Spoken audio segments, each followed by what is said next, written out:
Hello, j'espère que tu vas bien. Je t'avoue que j'ai passé la semaine à me demander ce que tu avais pensé de mon dernier épisode. Est-ce que ça t'a permis de prendre conscience de quelque chose? Est-ce que tu as testé mon astuce de fin d'épisode et qu'as-tu alors observé? N'hésite pas à venir m'en parler, ça me ferait vraiment super plaisir. Mais trêve de bavardage. Je te laisse avec l'épisode du jour, dont le sujet, si tu me suis sur les réseaux, t'a déjà été dévoilé. Si pas, eh bien, je te laisse le découvrir directement à travers l'épisode.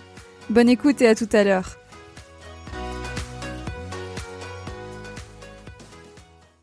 Faut-il dire à son chien quand il se trompe? Voilà une question très intéressante qu'on m'a posée récemment en cours. Pour être totalement franche avec toi, il s'agissait d'un cours de Hoopers et mon élève se demandait s'il était pertinent de dire à son chien qu'il s'était trompé sur un parcours. Aujourd'hui, je souhaite aborder cette question de façon plus globale avec toi.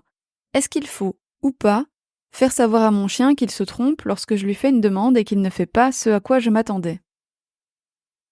Une chose qui me paraît évidente, mais que je vais préciser ici pour toutes les personnes qui ne me connaissent pas encore et qui m'écoutent, c'est qu'on ne va évidemment pas punir le chien de quelque manière que ce soit. Mes élèves et moi, on a fait le choix de travailler de manière bienveillante avec nos chiens et on ne va bien évidemment pas aller vers le coercitif ou l'intimidation lorsque le chien se trompe. Pour autant, serait-il utile, de quelque façon que ce soit, d'indiquer à son chien poliment, avec un « oups » ou un « 1-1 » par exemple, que mon chien a fait une bourde? Ou bien, si on regarde la question dans le sens inverse, imaginons un instant que nous ne disions jamais à notre chien qu'il a fait une erreur. Est-ce que cela le laisserait dans le flou, sans repère sur ce qui est attendu de lui?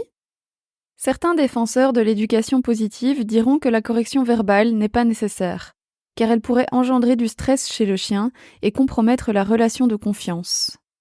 D'autres estiment que quelques indices verbaux légers peuvent aider le chien à comprendre nos attentes. Personnellement, je pense que la réponse réside dans l'équilibre et la nuance.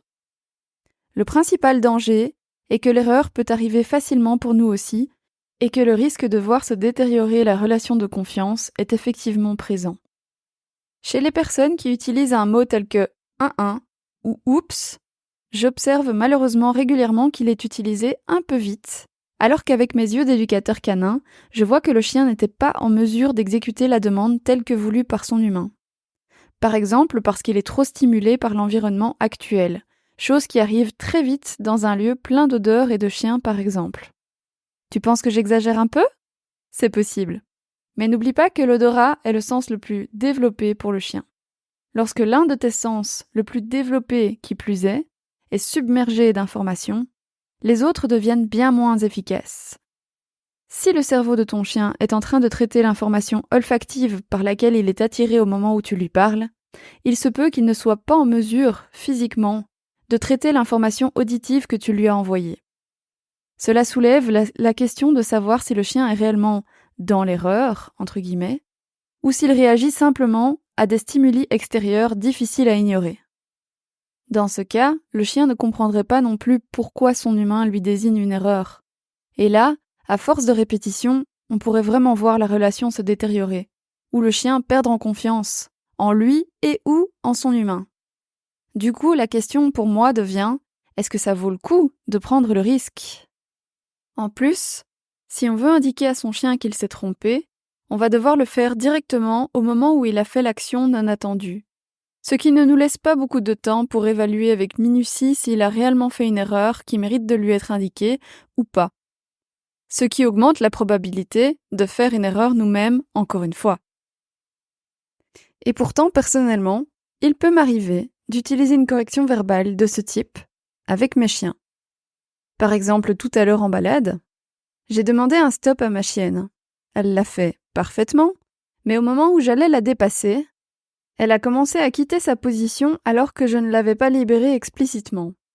J'ai donc fait un petit en la voyant quitter sa position. En entendant ça, elle a immédiatement repris son arrêt et j'ai donc immédiatement félicité verbalement « Bravo !»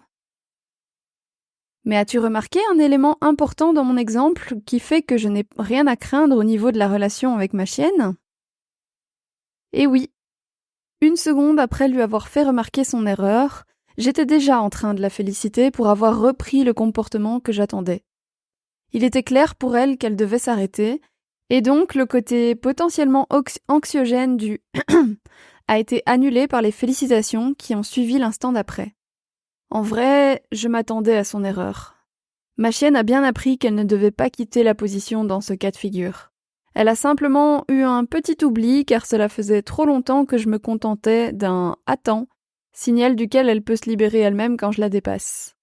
C'est pourquoi j'ai pu avoir un timing express. Dans un monde parfait, on ne devrait jamais avoir à recourir à la correction verbale.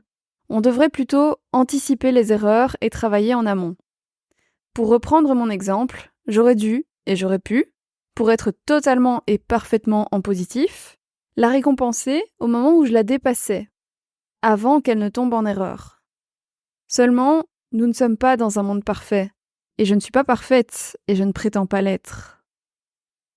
En conclusion, je pense que la correction verbale ne devrait jamais être utilisée en première intention en éducation, car il est trop facile de juger trop vite et de se tromper, et que le risque de voir la relation avec ton chien se détériorer est trop grand. Elle n'est en rien indispensable, et dans un monde parfait, elle devrait ne jamais être utilisée. Cependant, nous sommes tous humains, et il peut bien sûr nous arriver d'y recourir sans pour autant jeter aux ordures la relation avec notre chien. Et voilà, un nouvel épisode de Chien dans l'âme qui se termine. Comme d'habitude, n'hésite vraiment pas à me faire un retour sur ce que tu en penseras. Qu'il soit positif ou constructif, sans ton feedback, j'avance à l'aveugle. Alors je m'amuse beaucoup à parler devant mon micro, mais mon but est vraiment de t'apporter quelque chose. D'ailleurs, en plus de ton feedback, j'aimerais te poser une question. Raconte-moi une mini-bourde que ton chien a faite, une erreur qu'il a faite alors que tu lui demandais quelque chose qu'il connaît, et décris-moi quelle a été ta réaction. J'ai vraiment très hâte de savoir ce que tu vas me raconter. Et en attendant, je te dis à tout bientôt, prends bien soin de toi et de tes 4 pattes.